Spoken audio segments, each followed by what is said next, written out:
Hello student, how are you? Welcome to my channel. I am Darshan Dave. Today I am going to teach you lecture number 14 of chapter 1. Today's topic is electric field lines and electric flux, right? So before I am going to teach you lecture 14, please ensure that you have watched all the videos from part 1 to part 13 of chapter 1, right? So today's topic is electric field lines and electric flux. So now we will start. What is electric field line? See, friends, electric field lines. What do you mean by electric field lines?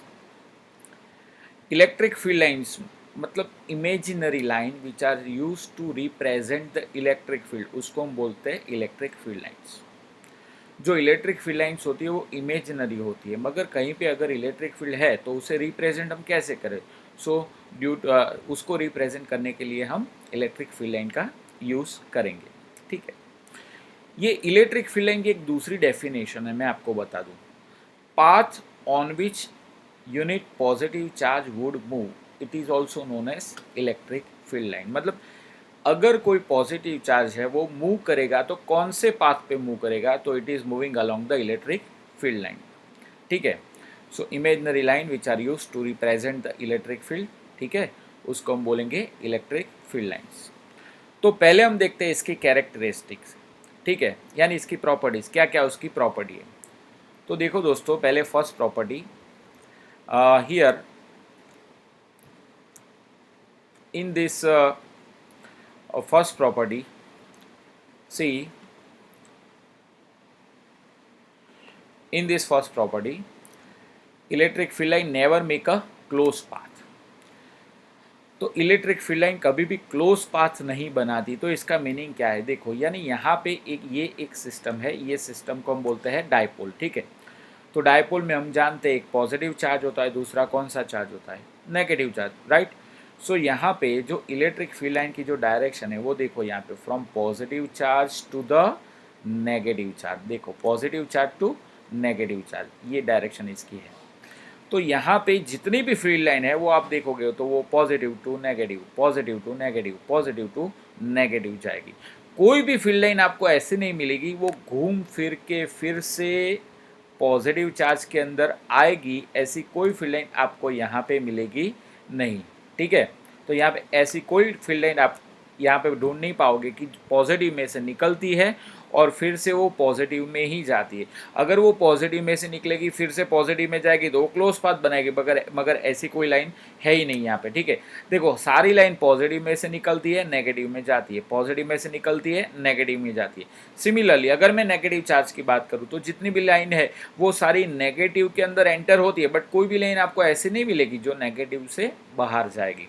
यानी ये dipole है, तो dipole के case में electric field lines never make a close path. अब ये दोनों figure की हम कंसिडर करते हैं. तो ये दोनों फिगर में जो पहली फिगर है वो पहली फिगर में क्या है? Positive charge, point positive charge. तो पॉजिटिव चार्ज के लिए इलेक्ट्रिक फील्ड की डायरेक्शन क्या होती है?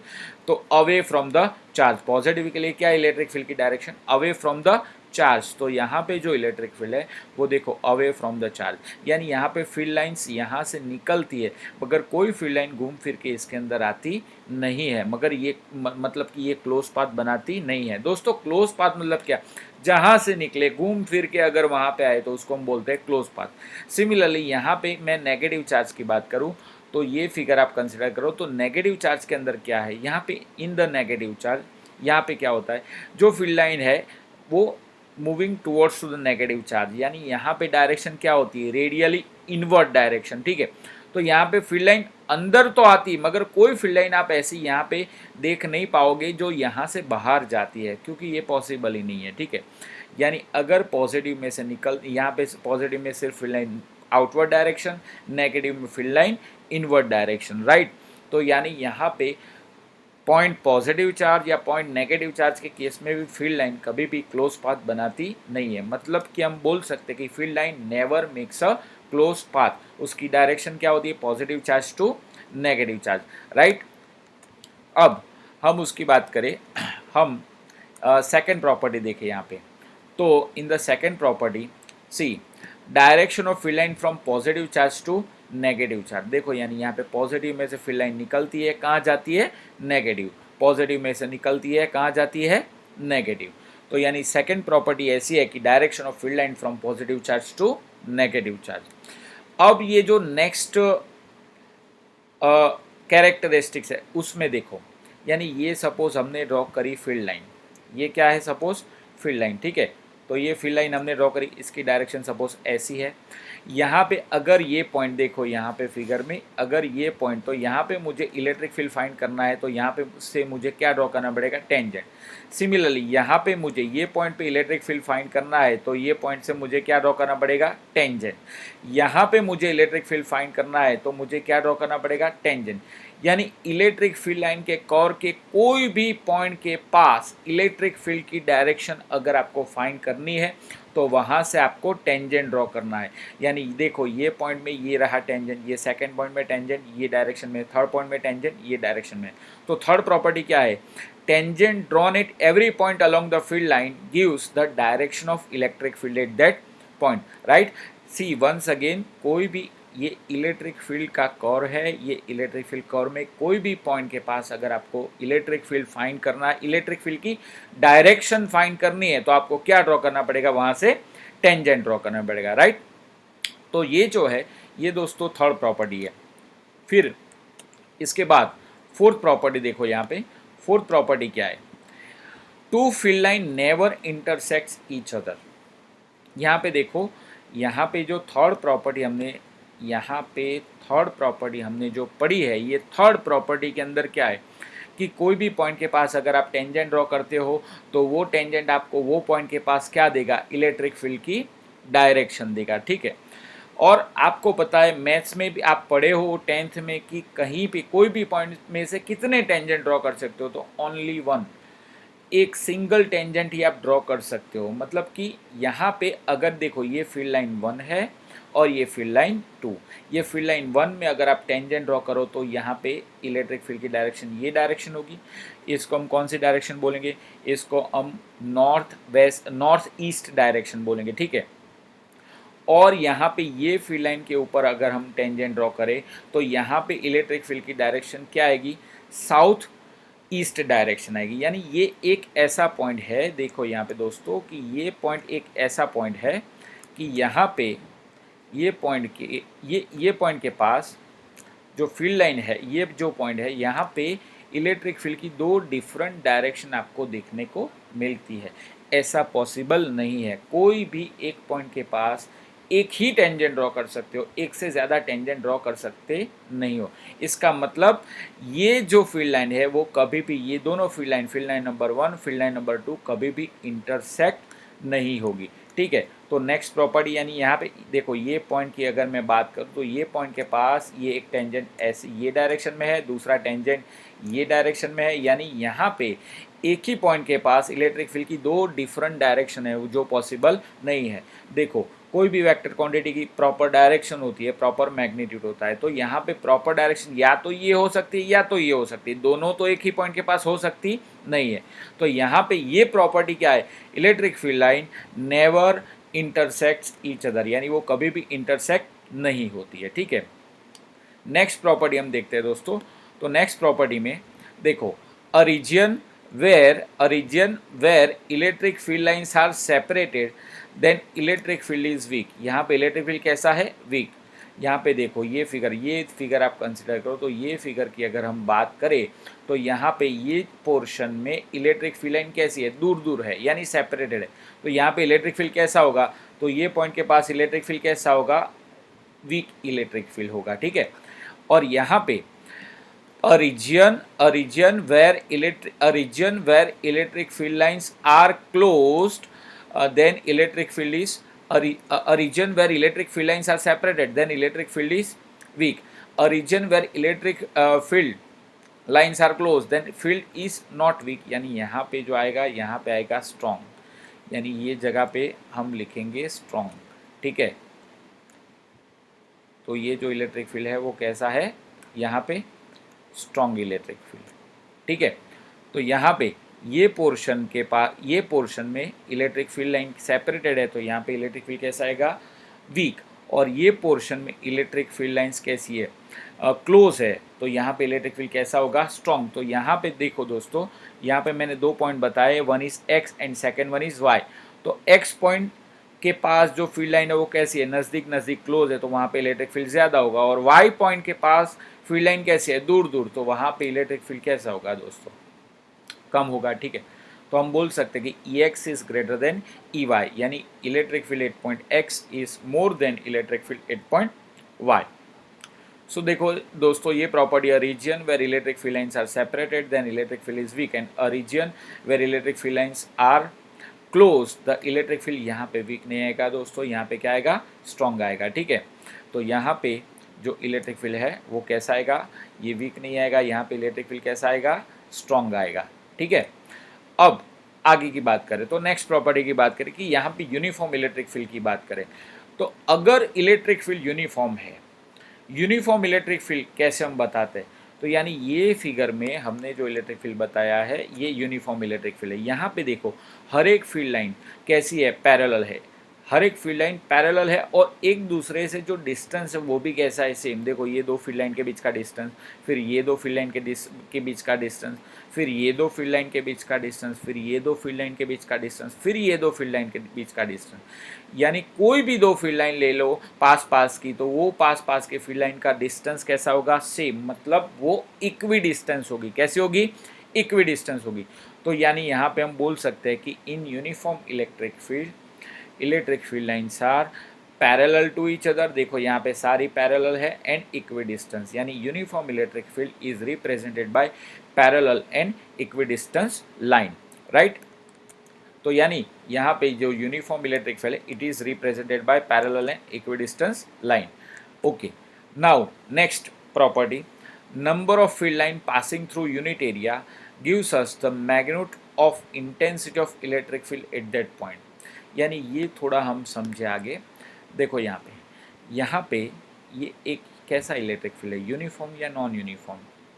तो देखो यूनिफॉर्म में सारी फील्ड लाइन कैसे होगी, पैरेलल और इक्वी डिस्टेंस, यानी यहाँ पे इक्वी डिस्टेंस नहीं है। यहाँ पे देखो ये पोर्शन के पास डिस्टेंस कम है दो फील्ड लाइन के बीच में, और यहाँ पे जो ये पोर्शन में डिस्टेंस कैसा है, ये पोर्शन में डिस्टेंस ज़्यादा है। ठीक है, तो यानी यहाँ पे इलेक्ट्रिक फील्ड जो होगा वो कैसा होगा, यहाँ पे इलेक्ट्रिक फील्ड होगा स्ट्रॉन्ग होगा, और यहाँ पे इलेक्ट्रिक फील्ड कैसा होगा, वीक होगा। ठीक है, अब हम बात करें कि number of field line passing through unit area gives us the magnitude of intensity of electric field at that point. यानी ये रीजन में कितनी फील्ड लाइन पास होती है, तो आप गिनो 1 2 3 4 5 6 7, यहाँ पे 7 फील्ड लाइन पास हो रही है। ठीक है, यानी यहाँ पे स्ट्रॉन्ग इलेक्ट्रिक फील्ड, यहाँ पे 7 फील्ड लाइन पास हो रही है, यहाँ पे कितनी, 2 पास नहीं हो रही, यानी 1 2 3 4 एंड 5, यहाँ पे सिर्फ 5 पास हो रही है, यानी ये 2 पास नहीं हो रही है, यानी यहाँ पे फील्ड कैसा होगा, वीक। मतलब कि कोई एरिया आपको दे दे और ये एरिया की वैल्यू 1 यूनिट है, तो number of field line passing per unit area gives us the magnitude of electric field. यानी यूनिट एरिया में अगर फील्ड लाइन ज़्यादा पास होगी तो इलेक्ट्रिक फील्ड का मैग्नीट्यूड ज़्यादा होगा, और फील्ड लाइन कम पास होगी तो इलेक्ट्रिक फील्ड का जो मैग्नीट्यूड है वो कैसा होगा बेट दोस्तों, कम होगा। ठीक है, तो यानी ये जो सारी है इसको हम बोलते हैं प्रॉपर्टी ऑफ फील्ड लाइन। ठीक है, तो properties of electric field line. तो दोस्तों मैं आपको बता दूं कि इलेक्ट्रिक फील्ड लाइन की प्रॉपर्टी क्या क्या होती है, फिर से हम एक बार देख लें। तो यहाँ पे सबसे पहले हम देखें, आगे की स्लाइड में देखते हैं, सबसे पहले हम देखें कि इलेक्ट्रिक फील्ड लाइन किसको हम बोलते हैं। ठीक है, तो इलेक्ट्रिक फील्ड लाइन की डेफिनेशन क्या होती है, तो देखो what is the definition of electric field line. ठीक है, तो यहाँ पे इलेक्ट्रिक फील्ड लाइन की definition, imaginary line which are use to represent the electric field. यानी कोई रीजन में अगर हमें इलेक्ट्रिक फील्ड बताना है तो हम जो इमेजिनरी लाइन्स ड्रॉ करते हैं वो इमेजिनरी लाइन्स को हम क्या बोलते हैं, इलेक्ट्रिक फील्ड लाइन्स। ठीक है, उसकी प्रॉपर्टीज़, उसमें सबसे पहली property electric field line never make a close path. आप ये फिगर में देख सकते हो, फील्ड लाइन पॉजिटिव में से निकलती है, कहाँ जाती है, नेगेटिव में, यानी कोई भी फील्ड लाइन वापस घूम के पॉजिटिव में नहीं आती है। सिमिलरली ये पॉजिटिव चार्ज की बात करें तो इसके अंदर जो फील्ड लाइन है वो सारी फील्ड लाइन चार्ज से दूर जा रही है, कोई भी चार्ज के अंदर आती हुई फील्ड लाइन आपको नज़र आएगी नहीं। अगर आप नेगेटिव चार्ज की बात करें तो सारी फील्ड लाइन जा रही है टूवर्ड्स द चार्ज, कोई भी फील्ड लाइन यहाँ पे नेगेटिव से बाहर नहीं आ रही है। तो मतलब कि आप डायपोल कंसिडर करो, या तो आप पॉइंट पॉजिटिव चार्ज कंसिडर करो, या तो आप पॉइंट नेगेटिव चार्ज कंसिडर करो, कोई भी केस में field line never make a close path, right. अब इससे थोड़ा आगे नेक्स्ट जो डेफिनेशन है, सॉरी नेक्स्ट प्रॉपर्टी है, वो हमने क्या देखी थी, direction of field lines from positive charge to negative charge. तो यहाँ पे देखो पॉजिटिव में से फील्ड लाइन निकलती है, कहाँ जा रही है, नेगेटिव में, राइट। नेक्स्ट प्रॉपर्टी क्या है दोस्तों, नेक्स्ट प्रॉपर्टी ऐसी है कि tangent drawn at every point along the field line gives us the direction of electric field at that point. यानी अगर आपको इलेक्ट्रिक फील्ड लाइन के केस में कोई भी पॉइंट पे आपको इलेक्ट्रिक फील्ड की डायरेक्शन फाइंड करनी है तो वहाँ से क्या ड्रॉ करना पड़ेगा, टेंजेंट। और आपको पता है कि ये टेंजेंट कैसा होता है, सिंगल होता है, ठीक है। फिर उसके बाद next property, two field lines never intersect each other. यानी अगर दो फील्ड लाइन एक ही पॉइंट के पास इंटरसेक्ट होगी तो हमें एक ही पॉइंट पे दो डिफरेंट इलेक्ट्रिक फील्ड की डायरेक्शन मिलेगी, जो इम्पॉसिबल है। यानी two field lines never intersects each other, ठीक है। नेक्स्ट प्रॉपर्टी क्या है, a region where field lines are separated, यानी दूर दूर है फील्ड लाइन तो वहाँ पे इलेक्ट्रिक फील्ड कैसा होगा, वीक।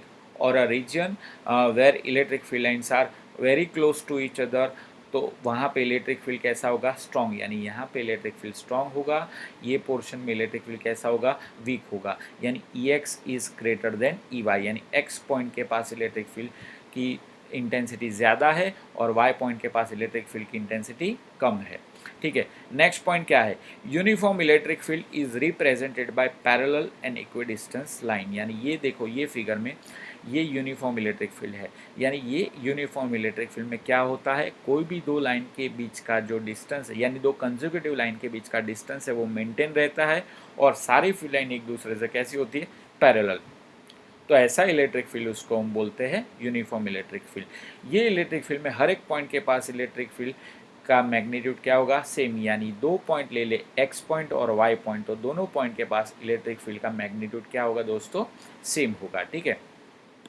अब हम नेक्स्ट प्रॉपर्टी की बात करें, number of field line passing through unit area gives us magnitude of intensity of electric field at that point. देखो दोस्तों, यहाँ पे दो पॉइंट है, एक पॉइंट एक ये रहा पॉइंट और एक दूसरा पॉइंट ये रहा।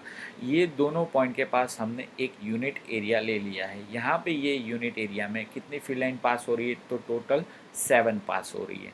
यानी यहाँ पे इलेक्ट्रिक फील्ड ज़्यादा होगा। उसकी कंपेयर में वो ही एरिया को मैं अगर ये पॉइंट पे कंसिडर करूँ तो यहाँ पे कितनी फील्ड लाइन पास हो रही है, 5। तो यहाँ पे जो इलेक्ट्रिक फील्ड का मैग्नीट्यूड होगा वो कैसा होगा, कम। तो number of field line passing through unit area gives us the intensity of magnetic field at that point। यानी दो चीज़ें हैं, अगर आपको डायरेक्शन फाइंड करनी है तो आपको वो पॉइंट से टेंजेंट ड्रॉ करना पड़ेगा। अगर आपको मैग्नीट्यूड फाइंड करना है तो मैग्नीट्यूड फाइंड करने के लिए आपको फील्ड लाइन गिननी पड़ेगी। अगर फील्ड लाइन ज़्यादा पास होगी वो एरिया में से, वो यूनिट एरिया में से, तो वहाँ पे इलेक्ट्रिक फील्ड की इंटेंसिटी ज़्यादा होगी। और फील्ड लाइन कम पास होगी तो वहाँ पे इलेक्ट्रिक फील्ड की इंटेंसिटी क्या होगी, कम होगी। तो यानी ये जो टॉपिक था इसको हम बोलते हैं इलेक्ट्रिक फील्ड लाइंस, ठीक है।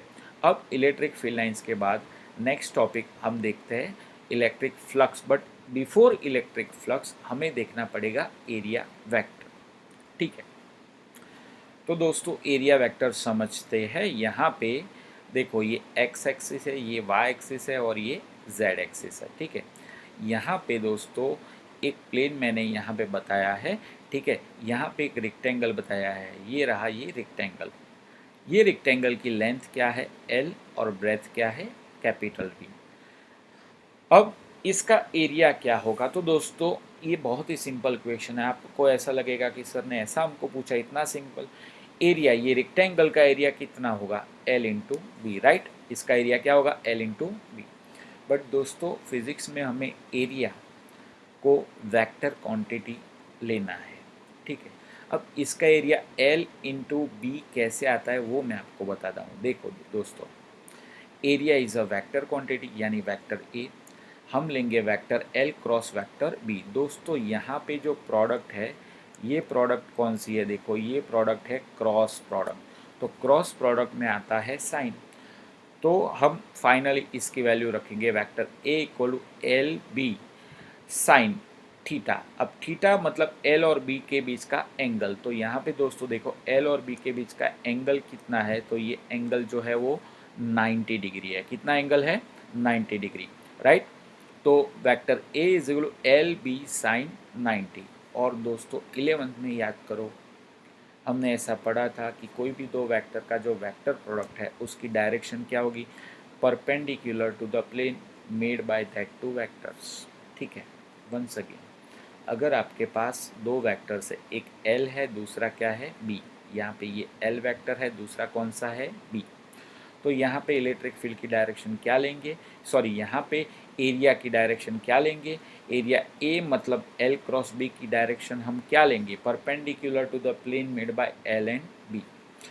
तो दोस्तों देखो यहाँ पे जो एल है it is parallel to X axis, और बी है it is parallel to Y axis, यानी ये कौन सा प्लेन है? एक्स वाई प्लेन, ठीक है।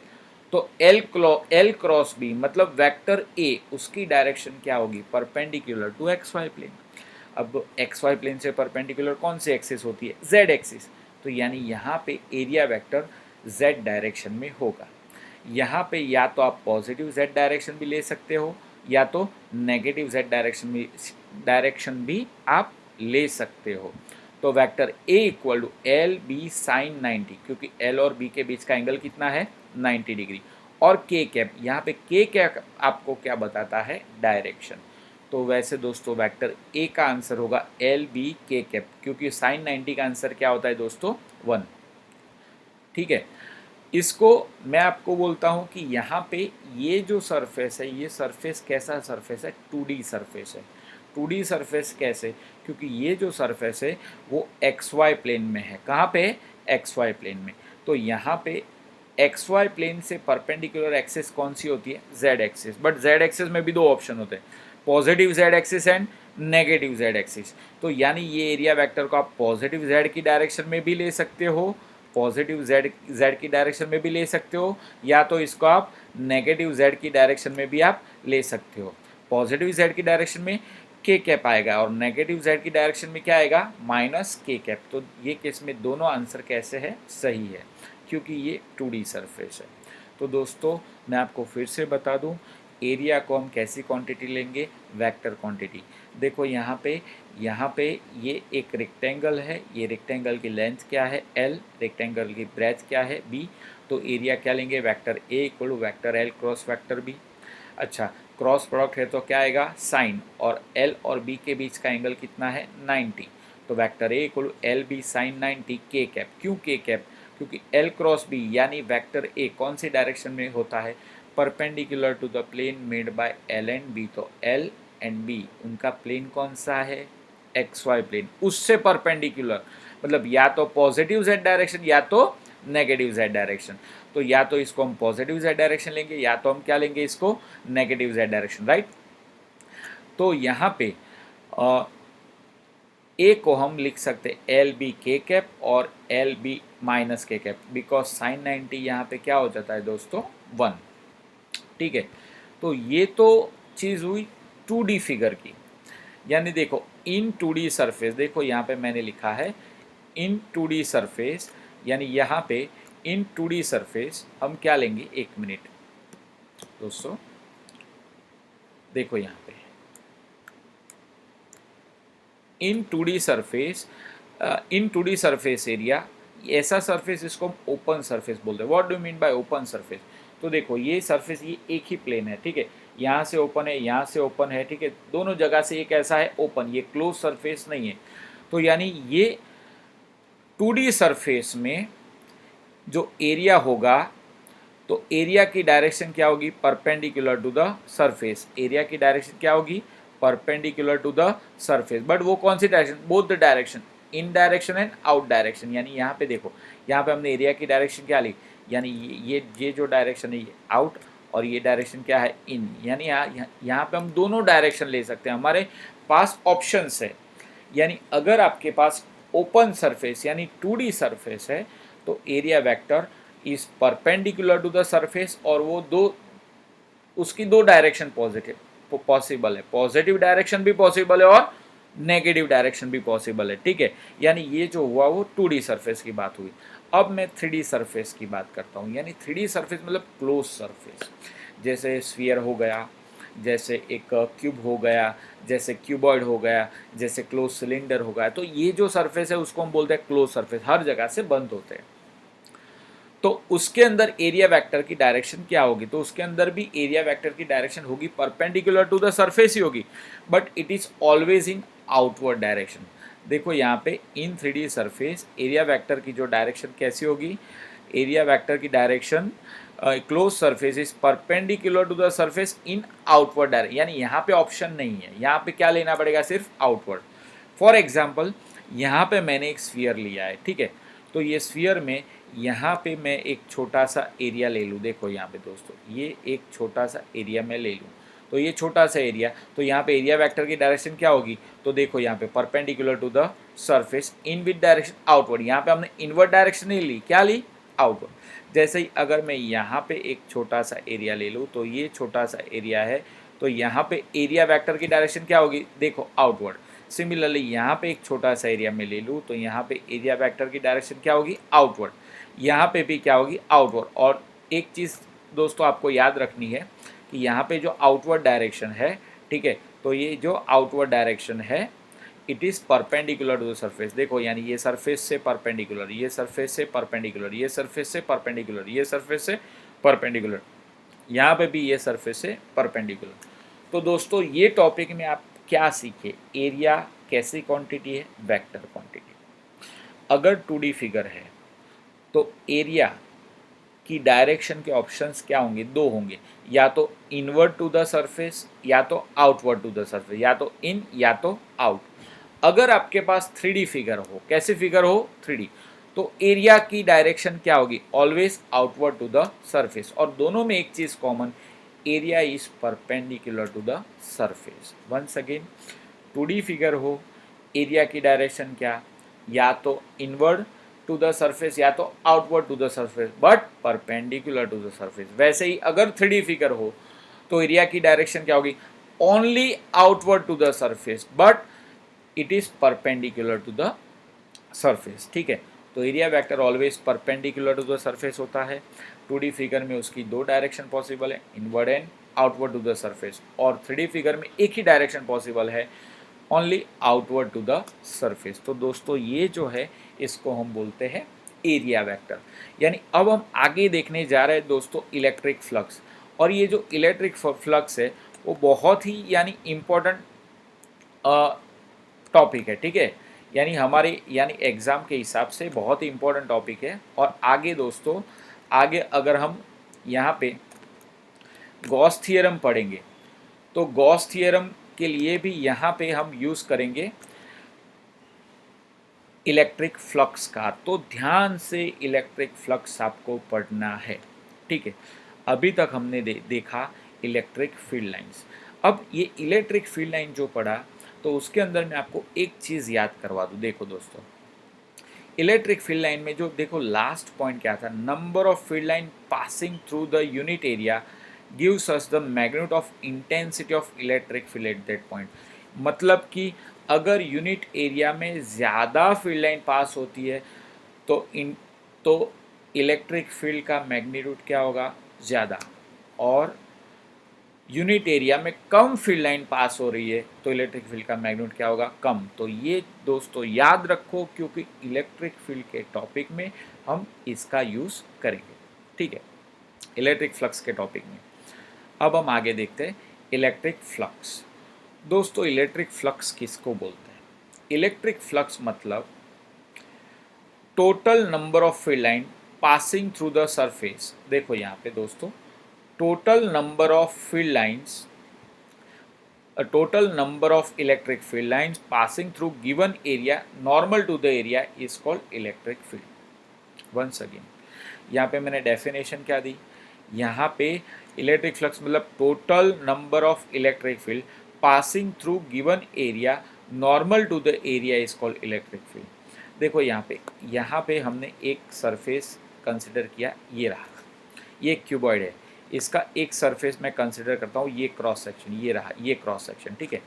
तो ये क्रॉस सेक्शन में से कितनी फील्ड लाइन पास हो रही है, तो 1 2 3 4, यानी यहाँ पे कितनी फील्ड लाइन पास हो रही है दोस्तों, तो यहाँ पे 4 फील्ड लाइन पास हो रही है, ठीक है। यानी यहाँ पे सपोज हम लेते हैं फ्लक्स है 4, सपोज फ्लक्स क्या लेते हैं 4। सिमिलरली यहाँ पे यानी ये क्रॉस सेक्शन में कितनी फील्ड लाइन पास हो रही है, तो यहाँ पे 1 2 एंड 3, तो यानी यहाँ पे फ्लक्स कितनी है 3, यहाँ पे फ्लक्स कितनी है दोस्तों 3, ठीक है। यहाँ पे जो फ्लक्स हमने ड्रॉ करी है वो कितनी ड्रॉ करी है 3, मतलब फ्लक्स जो है वो किस पे डिपेंड करता है, तो flux depends upon electric field lines, यानी अगर इलेक्ट्रिक फील्ड लाइन ज़्यादा है तो फ्लक्स ज़्यादा, इलेक्ट्रिक फील्ड लाइन कम है तो फ्लक्स कम। यानी ये केस में फील्ड लाइन 4 पास हो रही तो फ्लक्स ज़्यादा है, यहाँ पे फील्ड लाइन 3 पास हो रही तो फ्लक्स कम। और मैंने आपको आगे सिखाया, आगे अभी रिवाइज भी करवाया कि अगर फील्ड लाइन ज़्यादा तो इलेक्ट्रिक फील्ड ज़्यादा, फील्ड लाइन कम तो इलेक्ट्रिक फील्ड कम। तो यानी फ्लक्स किस पे डिपेंड करता है, फील्ड लाइन पे, और फील्ड लाइन किस पे डिपेंड करती है, इलेक्ट्रिक फील्ड पे। तो हम ऐसा बोल सकते हैं फ्लक्स डिपेंड्स अपॉन, फ्लक्स जो है वो डिपेंड्स अपॉन इलेक्ट्रिक फील्ड, ठीक है। यानी यहाँ पे हम बोल सकते हैं flux depends upon electric field, flux proportional to electric field. फिर से दोस्तों समझ लो, यहाँ पे दो हमने क्यूबॉइड लिए, ये एक और ये दूसरा, इसका ये क्रॉस सेक्शन है, इसका सेम क्रॉस सेक्शन है। यहाँ पे कितनी फील्ड लाइन पास हो रही है 4, मतलब यहाँ पे इलेक्ट्रिक फील्ड ज़्यादा है। यहाँ पे कितनी फील्ड लाइन पास हो रही है 3, मतलब यहाँ पे इलेक्ट्रिक फील्ड कम है। तो यानी यहाँ पे फ्लक्स भी ज़्यादा होगा और यहाँ पे फ्लक्स कम होगा। तो फ्लक्स किस पे डिपेंड करता है, इलेक्ट्रिक फील्ड पे। तो flux proportional to electric field. अब देखो ये दोनों फिगर दोस्तों कंसिडर करो, यहाँ पे ये दोनों फिगर, एक तो ये फिगर और दूसरी ये फिगर, ये दोनों फिगर आप कंसिडर करो। तो ये दोनों फिगर में क्या है, यहाँ पे ये पोर्शन का, यहाँ पे ये पोर्शन का जो एरिया है वो कैसा है, कम, और यहाँ पे ये पोर्शन का जो एरिया है वो कैसा है, ज़्यादा। तो यानी ज़्यादा एरिया है तो भी फील्ड लाइन ज़्यादा होगी, मतलब फील्ड इलेक्ट्रिक फील्ड ज़्यादा होगा। कम एरिया है तो फील्ड लाइन कम पास होगी, मतलब इलेक्ट्रिक फील्ड कम होगा। तो electric flux depends upon area also. यानी यहाँ पे देखो दोस्तों, इलेक्ट्रिक फील्ड किस पे डिपेंड करता है, electric field depends upon area. यानी electric flux depends upon electric field, electric flux depends upon area, मतलब electric flux depends upon electric field and area both, yes और नो। तो अब फ्लक्स की प्रॉपर डेफिनेशन हम दोस्तों क्या लेंगे यहाँ पे, तो फ्लक्स की डेफिनेशन देखो मैं आपको समझा दूँ। फ्लक्स की डेफिनेशन हम क्या लेंगे, electric flux passing through unit area is E. अगर यूनिट एरिया में फ्लक्स ई जितनी पास हो रही, ई फॉर इलेक्ट्रिक फील्ड, ठीक है, तो ए एरिया में कितनी पास होगी, तो flux phi is equal to E dot A. One second दोस्तों समझो, पहले मैं आपको क्या बता रहा हूँ।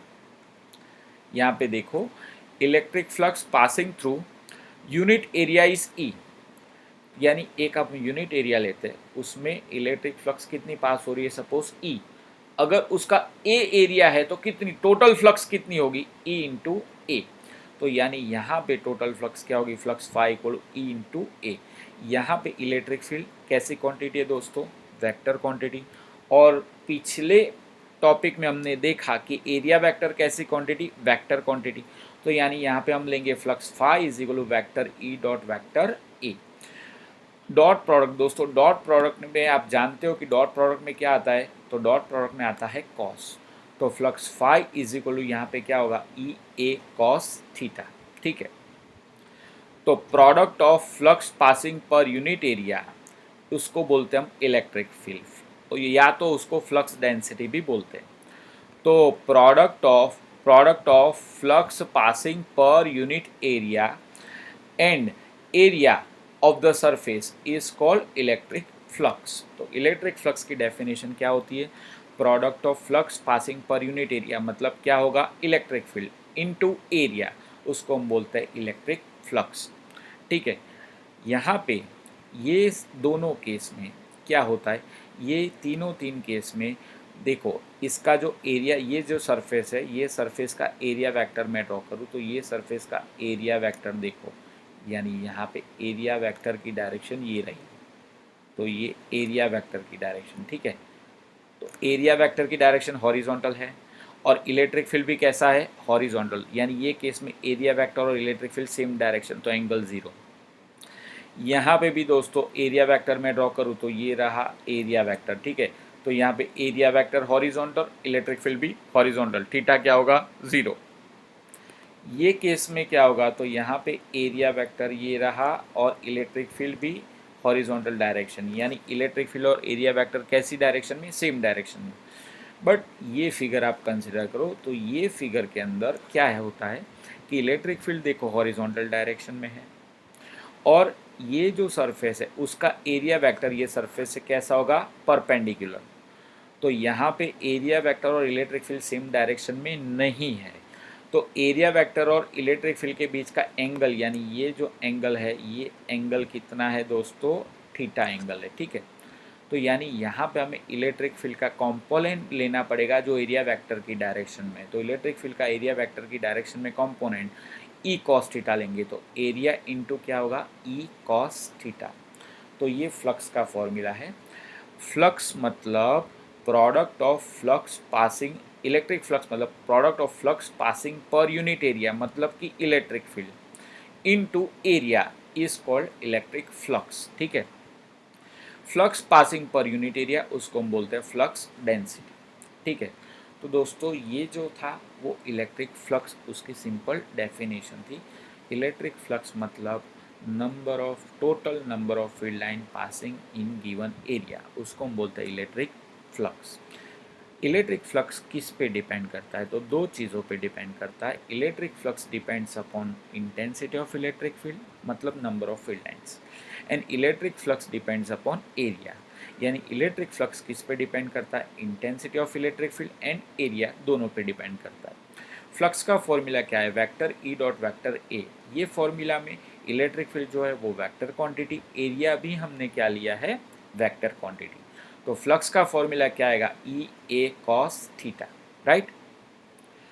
यहाँ पे थीटा हम क्या बोलेंगे? Angle between electric field and area vector, यानी यहाँ पे इलेक्ट्रिक फील्ड ए है, एरिया वेक्टर ए है, दोनों के बीच का एंगल क्या है? थीटा। तो फ्लक्स का फॉर्मूला क्या होगा? ई ए कॉस थीटा। अब ये जो प्रोडक्ट है दोस्तों, ये जो प्रोडक्ट यहाँ पे हमने लिखा है, ये प्रोडक्ट जो है, ये प्रोडक्ट कैसी प्रोडक्ट है? ये एक स्केलर प्रोडक्ट है। कैसी प्रोडक्ट है? स्केलर। स्केलर प्रोडक्ट क्यों? क्योंकि यहाँ पे हमने क्या ड्रॉ किया है दोस्तों? डॉट। ठीक है, यहाँ पे हमने डॉट ड्रॉ किया है, यहाँ पे डॉट लिखा है। ठीक है, तो डॉट प्रोडक्ट उसको हम क्या बोलते हैं? Scalar product, right. तो ये स्केलर प्रोडक्ट है। तो स्केलर प्रोडक्ट में हम क्या लेते हैं दोस्तों? कॉस लेते हैं, और वेक्टर प्रोडक्ट में हम क्या लेते हैं दोस्तों? साइन लेते हैं। ठीक है, तो यानी यहाँ पे flux phi equal vector E dot vector A. अब फ्लक्स के बारे में थोड़ा आगे देखते हैं। तो यहाँ पे फ्लक्स की हम बात करें थोड़ा आगे, तो यानी ये केस में इलेक्ट्रिक फील्ड कौन सी direction? Horizontal direction. Area vector कौन सी डायरेक्शन? Horizontal direction. तो angle between E and A, theta क्या होगा? 0। तो फ्लक्स फाई क्या होगी? ई ए कॉस 0। कॉस 0 का आंसर क्या होगा? 1। तो फ्लक्स फाई इक्वल क्या होगा? ई इंटू ए। अब ये फ्लक्स कैसी क्वांटिटी है? स्केलर क्वांटिटी, क्योंकि यहाँ पे ई और ए का जो प्रोडक्ट है वो हमने लिया है स्केलर प्रोडक्ट। अब इसका ऐसा यूनिट क्या होगा? इसका ऐसा unit Newton metre square per coulomb, क्योंकि देखो इलेक्ट्रिक फील्ड का न्यूटन पर कूलम होता है और एरिया का मीटर स्क्वायर, तो Newton metre square per coulomb. दूसरा, इसका यूनिट होता है वोल्ट इंटू मीटर, क्योंकि इलेक्ट्रिक फील्ड का वोल्ट पर मीटर होता है और एरिया का मीटर स्क्वायर, तो एक मीटर कैंसिल हो जाएगा, तो इसका यूनिट होगा वोल्ट इंटू मीटर। ठीक है, from the equation of flux it is clear that theta less than 90 then phi is positive. यानी यहाँ पे ये जो इक्वेशन है वो हम देखते हैं, ये आगे का इक्वेशन है। ये इक्वेशन में flux phi equal E A cos theta, ठीक है।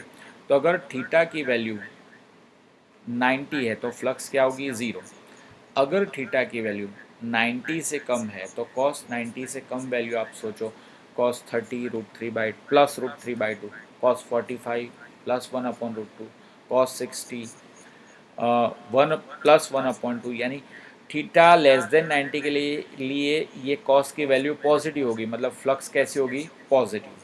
अगर मैं थीटा 90 से ज़्यादा ले लूँ तो कॉस 120 का आंसर -1/2, तो फ्लक्स होगी -1/2।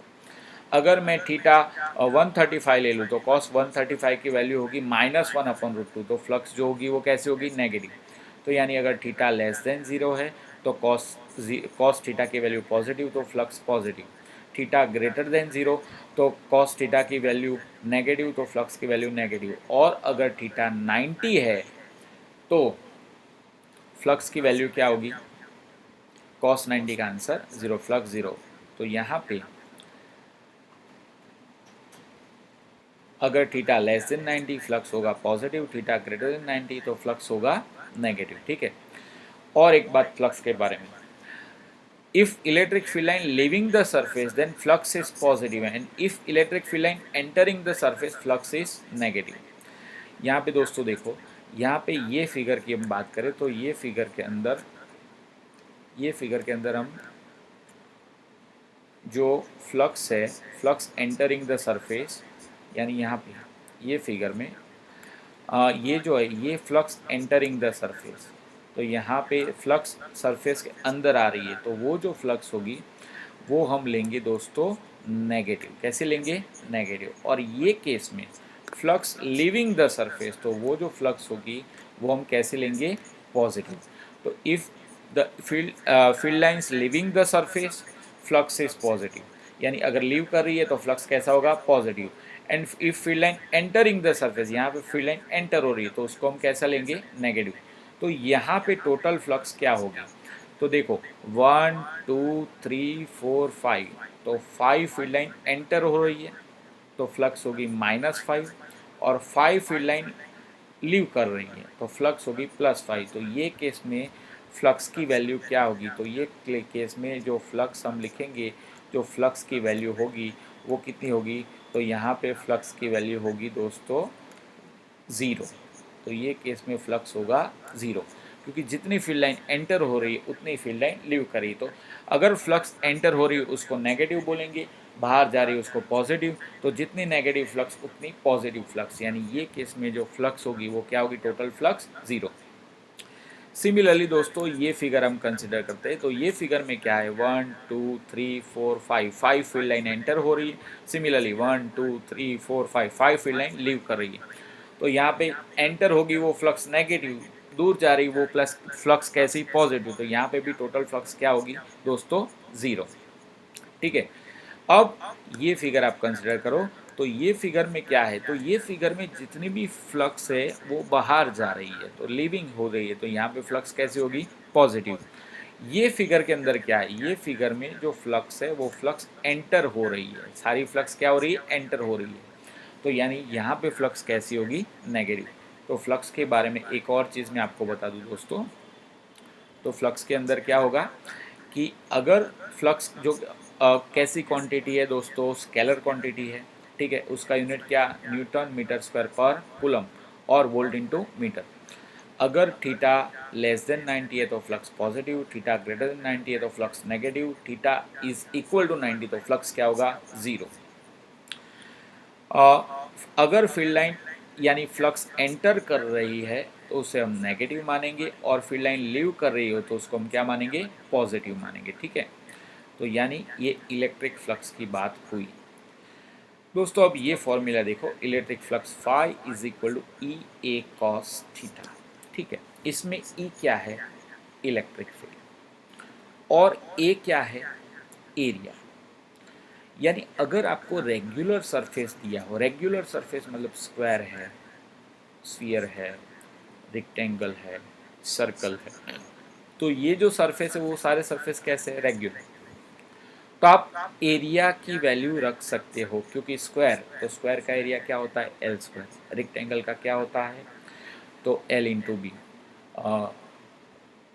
अगर सर्कल है तो एरिया क्या होगा, पाई आर स्क्वायर। अगर स्फीयर है तो क्या होगा, 4 पाई आर स्क्वायर। मगर आपको ऐसा ही आर्बिटरी शेप दिया हो और उसके अंदर फ्लक्स फाइंड करनी हो, तो आप कैसे करोगे। वंस अगेन मैं आपको बोलता हूँ कि यहाँ पे फ्लक्स का फॉर्मूला क्या है, ई ए कॉस थीटा।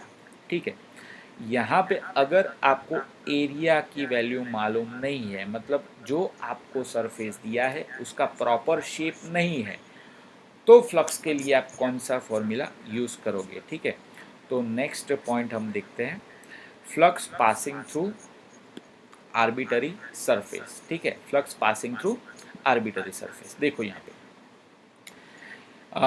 पे देखो, as shown in figure consider an arbitrary surface in the electric field. यानी ये एक आर्बिटरी सरफेस है, इसका जो एरिया है वो फिक्स नहीं है। हम इसको परफेक्ट स्फीयर बोल सकते हैं, नहीं बोल सकते। तो ऐसा आर्बिटरी सरफेस है, उसको हमने इलेक्ट्रिक फील्ड के अंदर रखा है। अब यहाँ पे मुझे फ्लक्स फाइंड करना है, तो फ्लक्स फाइंड करने के लिए मैं क्या करूँगा दोस्तों, तो फ्लक्स फाइंड करने के लिए मैं ऐसा करता हूँ, यहाँ पे देखो, to find out the flux मैं ऐसा करता हूँ, यहाँ पे ये पूरे सरफेस को मैं छोटे छोटे बहुत सारे पार्ट्स में डिवाइड कर देता हूँ। ठीक है, यहाँ पे ये आपको जो सरफेस दिया है, ये सरफेस का शेप कैसा है, इरेग्युलर शेप है, तो इसको मैं छोटे छोटे बहुत सारे पार्ट में डिवाइड कर देता हूँ। ठीक है, ऐसा एक कोई स्मॉल पार्ट में यहाँ पे कंसिडर करता हूँ, वो ये रहा। ठीक है, ये पार्ट का एरिया है डेल्टा एस और डी एस, या डी एस भी बोल सकते हैं या तो डेल्टा एस भी बोल सकते हो। ठीक है, इसका एरिया है डेल्टा एस। इसका एरिया वेक्टर इससे दोस्तों कैसा है, परपेंडिकुलर। कैसा है, परपेंडिकुलर। और यहाँ पे सपोज इलेक्ट्रिक फील्ड की डायरेक्शन ये है। ठीक है, पहले हम क्या करेंगे, पहले हम ये छोटे से पॉइंट के, छोटे से सरफेस के अंदर फ्लक्स फाइंड करेंगे, और ये टोटल फ्लक्स फाइंड करने के लिए ये छोटे छोटे सारे सरफेस के अंदर फ्लक्स फाइंड करेंगे, और वो सारे फ्लक्स का हम एडिशन करेंगे। ठीक है दोस्तों, ये टॉपिक क्या है, ये टॉपिक है flux passing through arbitrary surface. मतलब कि अगर आपको ऐसा कोई सरफेस दिया है कि जिसका शेप आपको मालूम नहीं है, उसका एरिया आपको मालूम नहीं है, तो आप फ्लक्स कैसे फाइंड करोगे। तो उसके लिए दोस्तों पहले क्या करना है, पहले ये जो सरफेस है उसको छोटे छोटे पार्ट्स में हमको डिवाइड कर देना है। ठीक है, ऐसा कोई एक छोटा सा पार्ट ले लिया, ये पार्ट का एरिया मैंने ले लिया डेल्टा एस या तो डी एस, और यहाँ पे इलेक्ट्रिक फील्ड की डायरेक्शन सपोज ये है, ई और डी एस के बीच का एंगल क्या है, सपोज थीटा। तो ये छोटे से पार्ट के अंदर पास होता हुआ फ्लक्स, उसका फॉर्मूला क्या आएगा, तो हमको पता है फ्लक्स का फॉर्मूला है vector E dot vector A. तो यहाँ पे छोटा सा फ्लक्स, उसको मैं बोलूँगा delta phi. Delta phi is equal to, यहाँ पे देखो delta phi equal to vector E dot vector delta S. ठीक है, अगर ये पार्ट बहुत ही छोटा है, if this part is very very small, यानी अगर मैं लूँगा ये पार्ट जो है वो टेंस टू ज़ीरो, यानी इसकी जो एरिया है, एरिया का magnitude tends to zero. Tends to zero मतलब it is very very close to zero. ठीक है, तो हम इसको डी एस भी ले सकते हैं। तो ये तो दोस्तों एक ही पार्ट का फ्लक्स हुआ, ये फ्लक्स को मैं बोलूँगा delta phi. Delta phi is equal to, यहाँ पे delta phi is equal to मैं क्या बोलूँगा, delta phi is equal to vector E dot vector D S. ठीक है, अब delta phi is equal to मैंने यहाँ पे बोला vector E dot vector D S. ठीक है, नाउ अब total flux passing through the surface, यानी ये पार्ट की हमने फ्लक्स फाइंड करी, ये पार्ट की हम फाइंड करते हैं डेल्टा फाई, ये पार्ट के लिए डेल्टा फाई फाइंड करते हैं, ये पार्ट के लिए डेल्टा फाई फाइंड करते हैं, ये पार्ट के लिए, यानी जितने भी पार्ट्स है छोटे छोटे, वो सारे पार्ट्स के अंदर हम डेल्टा फाई फाइंड करते हैं, और वो सब का हम एडिशन करेंगे तो हमें टोटल फ्लक्स मिलेगी। तो total flux phi equal to क्या होगा, sigma of, total flux phi is equal to sigma of E into delta S. ठीक है, अगर मैंने ले लिया ये delta S tends to zero, तो ये समेशन किस में कन्वर्ट हो जाएगा, इंटीग्रेशन में। तो तब जाके फ्लक्स का फॉर्मूला क्या होगा, flux phi is equal to vector E dot vector D S. It is the formula of electric flux, यानी इसकी एक डेफिनेशन ऐसी भी आएगी, सरफेस इंटीग्रल। देखो दोस्तों, surface integral of electric field is called electric flux. ठीक है, तो अगर आपके पास ऐसा कोई सरफेस है जिसका एरिया आपको मालूम नहीं है, ठीक है, तब आप फॉर्मूला फ्लक्स का क्या यूज़ करोगे, integration of vector E dot vector D S. ये हम कैसे ऑब्टेन करेंगे, consider a surface having arbitrary area. Now we divide the surface into so many small parts. Consider a small part having area is equal to delta s, and electric field at that point is given by vector E. Angle between E and ds is equal to suppose theta. ठीक है, तो यहाँ पे flux passing through this small part delta phi equal to vector E dot vector delta S. ऐसे सारे small parts का flux हम find करेंगे, सबको ऐड करेंगे तो आंसर मिलेगा total flux phi is equal to sigma of E dot delta S. अगर हम delta S tends to zero लेंगे तो ये समेशन किस में कन्वर्ट हो जाएगा, इंटीग्रेशन में। तो flux phi is equal to vector E dot vector D S. ये समेशन भी इंटीग्रेशन में कन्वर्ट होगा और ये डेल्टा भी डी में कन्वर्ट होगा, तो vector E dot vector D S. ठीक है, तो हम ऐसा भी बोल सकते हैं surface integral of electric field is called electric flux. ठीक है, तो दोस्तों ये जो पूरा टॉपिक था, this topic is about flux, electric flux. तो वंस अगेन एक बार देख लो इलेक्ट्रिक फ्लक्स। तो इलेक्ट्रिक फ्लक्स जो है उसका फॉर्मूला क्या होता है, ई A cos theta. Electric flux मतलब flux passing per unit area into area. ठीक है, फ्लक्स का फॉर्मूला क्या होता है, ई ए कॉस थीटा। फ्लक्स कैसी क्वांटिटी, फ्लक्स जो है वो स्केलर क्वांटिटी है। अगर थीटा लेस देन 90 है तो flux positive, theta greater than 90 है तो फ्लक्स नेगेटिव, और थीटा इक्वल टू 90 है तो फ्लक्स क्या होगी, zero. Flux living the surface उसको हम बोलेंगे, फ्लक्स लिविंग द सरफेस उसको हम बोलेंगे positive, and flux entering the surface उसको हम बोलेंगे नेगेटिव। ठीक है, तो दोस्तों ये पूरा टॉपिक था फ्लक्स का। और अगर आपके पास आर्बिटरी एरिया है तो फ्लक्स फाइंड करने का फॉर्मूला क्या है, फ्लक्स फाइंड करने का formula flux phi is equal to E dot D S. ठीक है, integration E dot D S. अब उससे आगे दोस्तों ये जो फ्लक्स है, तो फ्लक्स का यूज़ हमें गॉस थियरम की तरफ ले जाएगा, यानी अब ये चैप्टर का सबसे इम्पोर्टेंट थियरम। तो मैं पहले आपको बता दूं कि ये थियरम कहाँ पे यूज़ होता है, ऐसी जगह जहाँ इलेक्ट्रिक फील्ड का डिस्ट्रीब्यूशन कॉम्प्लिकेटेड है, वैसी जगहों पे भी हम गॉस थियरम का यूज़ करके इलेक्ट्रिक फील्ड फाइंड कर सकते हैं। तो यानी ये हमारे लिए बहुत ही इम्पोर्टेंट टॉपिक है गॉस थियरम। ठीक है, तो गॉस थियरम प्रूव करें हम, चलो। तो यहाँ पे दोस्तों देखो, यहाँ पे in this figure here we have a sphere. देखो क्लोज सरफेस है स्फीयर, ठीक है, 3D। A small Q charge is kept at its centre, यानी यहाँ पे स्मॉल क्यू चार्ज को हमने कहाँ पे रखा है, सेंटर पे। ये स्फीयर की जो रेडियस है वो कितनी है दोस्तों, आर। ठीक है, यहाँ पे we want to find out electric flux passing through this spherical surface।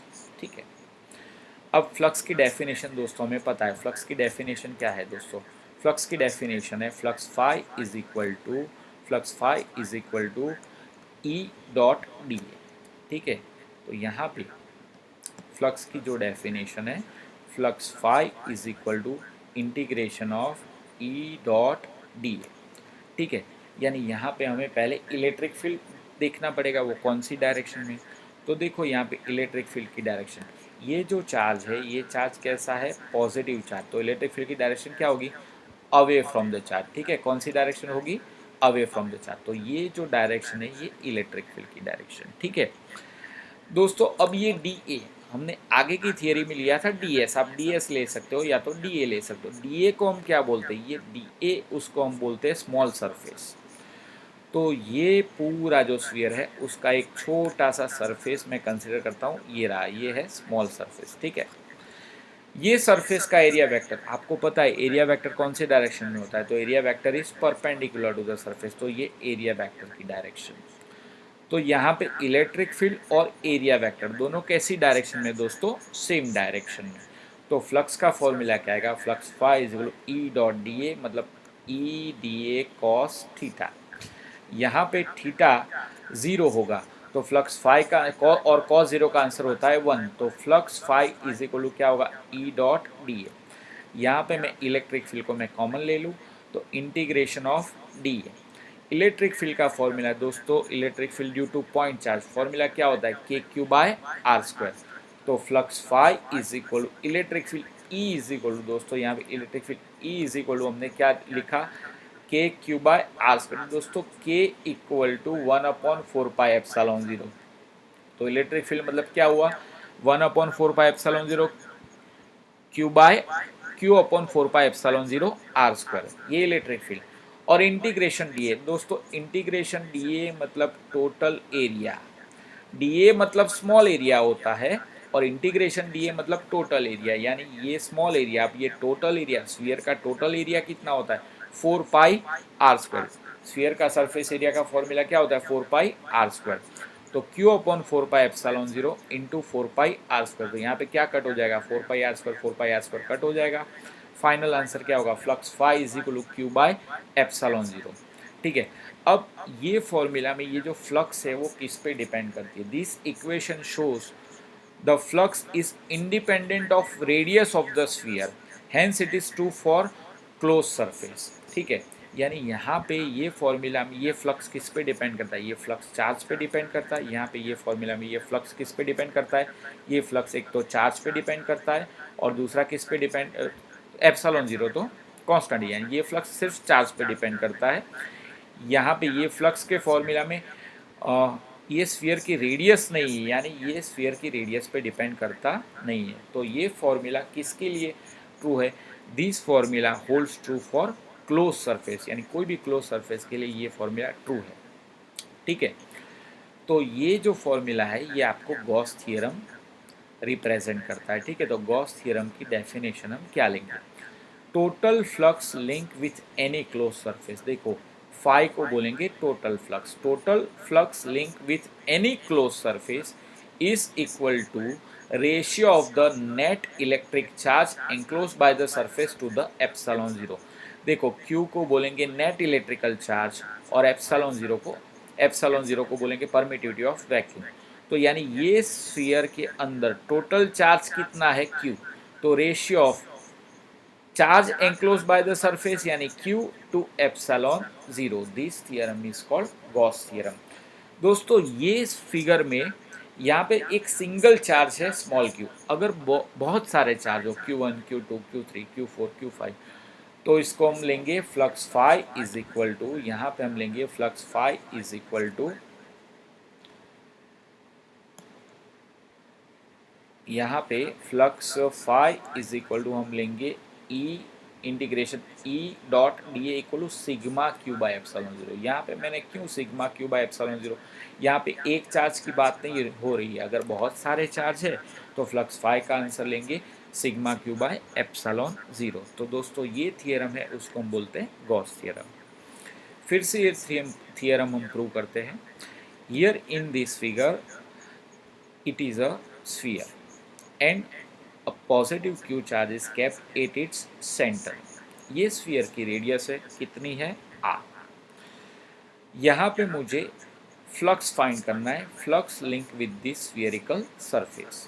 पहले मैंने एक छोटा सा पोर्शन कंसिडर किया, छोटा सा पोर्शन है उसका एरिया है कितना है d, ये एरिया ये सरफेस से कैसा है परपेंडिकुलर, तो ऑलवेज एरिया वेक्टर परपेंडिकुलर होता है। और इलेक्ट्रिक फील्ड, बेटा प्लस क्यू चार्ज के लिए इलेक्ट्रिक फील्ड की डायरेक्शन क्या होती है, outward, away from the charge. ठीक है, यानी ये पॉइंट के पास इलेक्ट्रिक फील्ड की डायरेक्शन क्या होगी, अवे फ्रॉम द चार्ज, यानी ये इलेक्ट्रिक फील्ड की डायरेक्शन भी आउटवर्ड डायरेक्शन। ये केस में ई और डी ए की डायरेक्शन कैसी हो गई, सेम। तो flux phi is equal to E D A cos theta, theta zero है तो फ्लक्स फाई का फॉर्मूला क्या है, integration E dot D A.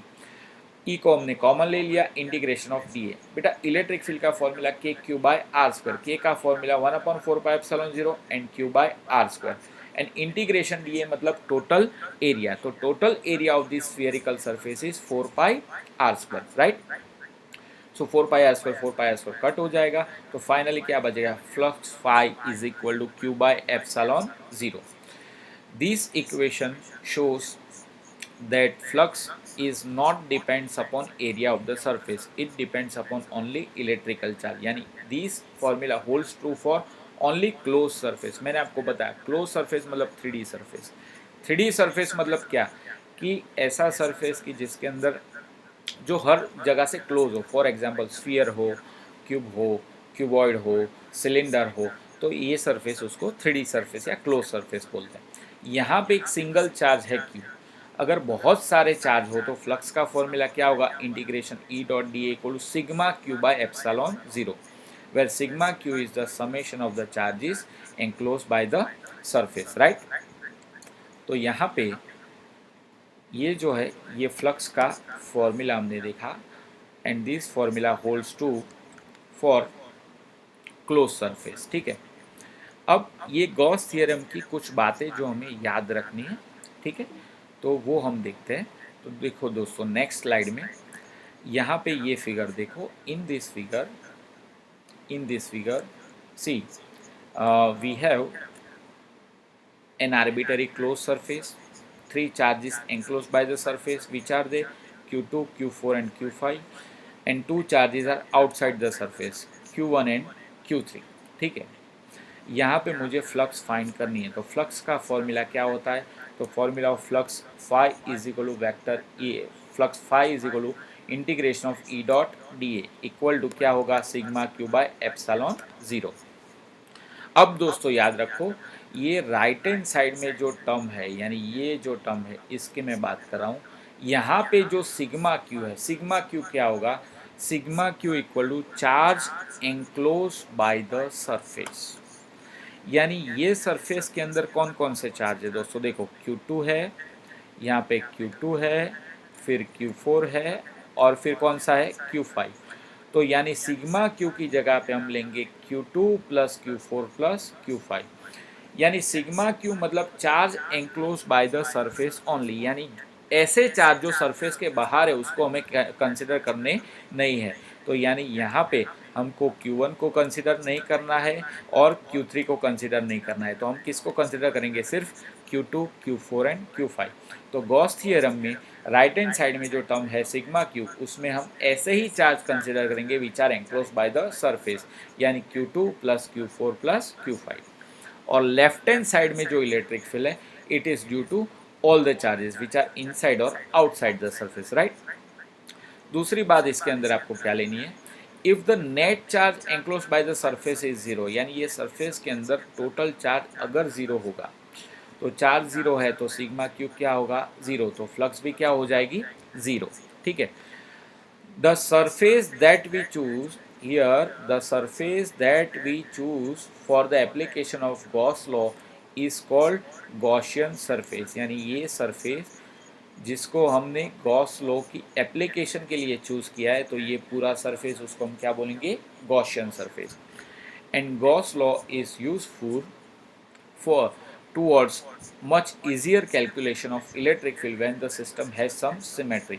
यानी ऐसे सिस्टम की जिसके अंदर इलेक्ट्रिक फील्ड की सिमेट्री हो, तो ऐसे सिस्टम में Gauss theorem electric field find करने के लिए हम यूज़ कर सकते हैं. ठीक है, तो गॉस थ्योरम में कितनी चीज़ें हमें याद रखनी है, देखो, Gauss law holds true for any close surface no matter what is the shape and size. यानी कोई भी क्लोज सरफेस के लिए हम यूज़ कर सकते हैं, इसमें कोई भी शेप हो, कोई भी साइज हो, हम यूज़ कर सकते हैं. यहाँ पे गॉस थ्योरम में राइट हैंड साइड में जो टर्म है सिग्मा क्यू, ये सिग्मा क्यू मतलब क्या, सिग्मा क्यू मतलब charge enclose by the surface, यानी सरफेस के अंदर जो चार्ज है उसी को हम कंसिडर करेंगे, बाहर वाले चार्ज को कंसिडर करेंगे नहीं. और लेफ्ट हैंड साइड में जो इलेक्ट्रिक फील्ड है वो किसके कारण, ये electric field due to all the charges which are inside और आउटसाइड द सरफेस. दूसरी बात, अगर सरफेस के अंदर नेट चार्ज जीरो है, सपोज सरफेस के अंदर दो चार्ज है, -10 कूलम एंड +10 कूलम, तो अगर हम सिग्मा क्यू लेंगे तो -10 + 10 क्या हो जाएगा, जीरो. तो अगर सरफेस का नेट चार्ज जीरो है तो फ्लक्स यानी सिग्मा क्यू जीरो होगा तो फ्लक्स भी क्या होगा, जीरो। यहाँ पे गॉस थ्योरम यूज़ करने के लिए जो सरफेस का हम यूज़ करते हैं वो जो सरफेस है उसको हम क्या बोलेंगे, गॉसियन सरफेस, ठीक है, उसको हम बोलते हैं गॉसियन सरफेस। और Gauss law is useful for easier calculation of electric field in the case of symmetry. तो दोस्तों आज का पूरा लेक्चर था, उसके अंदर हमने क्या क्या देखा, तो आज के पूरे लेक्चर में हमने सबसे पहले देखा इलेक्ट्रिक फील्ड लाइंस, उसकी कैरेक्टरिस्टिक्स, ठीक है। फिर उसके बाद देखा हमने फ्लक्स, उसके बाद हमने देखा एरिया वेक्टर। तो एरिया वेक्टर 2D सरफेस में इनवर्ड और outward perpendicular to the surface और 3D सरफेस में only outward to the surface. उसके बाद हमने देखा इलेक्ट्रिक फ्लक्स। इलेक्ट्रिक फ्लक्स का जो फॉर्मूला है वो क्या होगा, ई ए कॉस थीटा। उसकी डेफिनेशन क्या होगी, flux passing, product of flux passing per unit area into area, उसको हम बोलेंगे इलेक्ट्रिक फ्लक्स। और अगर आपके पास आर्बिटरी शेप है तो उसके लिए फ्लक्स का फॉर्मूला क्या होगा, integration E dot D S, यानी इसका डेफिनेशन ऐसा आएगा, surface integral of electric field is called electric flux, ठीक है। फिर उसके बाद गॉस थ्योरम। गॉस थ्योरम का स्टेटमेंट क्या है, total flux link with any close surface, देखो फाई को हम बोलेंगे total flux equal to ratio of charge enclose by the surface to epsilon zero. और ये गॉस थ्योरम यूज़ करने के लिए हम जो सरफेस का यूज़ करते हैं उसको गॉसियन सरफेस बोलेंगे। राइट हैंड साइड में जो सिग्मा क्यू हम लेंगे उसको हम बोलेंगे only the summation of the charge which are enclose by the surface. और लेफ्ट हैंड साइड में जो इलेक्ट्रिक फील्ड लेंगे, it is electric field due to all the charges which are inside the surface और outside the surface. और electric field की जहाँ पे symmetry हो वो केस में गॉस थ्योरम का यूज़ करके हम इलेक्ट्रिक फील्ड इजीली फाइंड कर सकते हैं दोस्तों, ठीक है। तो आज के लेक्चर में हम इतना देखते हैं, ठीक है। नेक्स्ट लेक्चर में हम देखेंगे कुछ फ्लक्स के सम, और नेक्स्ट लेक्चर में हम देखेंगे गॉस थ्योरम की एप्लीकेशन। सो नेक्स्ट लेक्चर भी आपके लिए बहुत ही इंपॉर्टेंट लेक्चर होने वाला है दोस्तों। तो होप आपको ये सब समझ में आया होगा, ठीक है। ये अच्छे से लर्न कीजिए और कोई भी डाउट हो तो आप मुझे पर्सनली फ़ोन कर सकते हो। बाय बाय दोस्तों।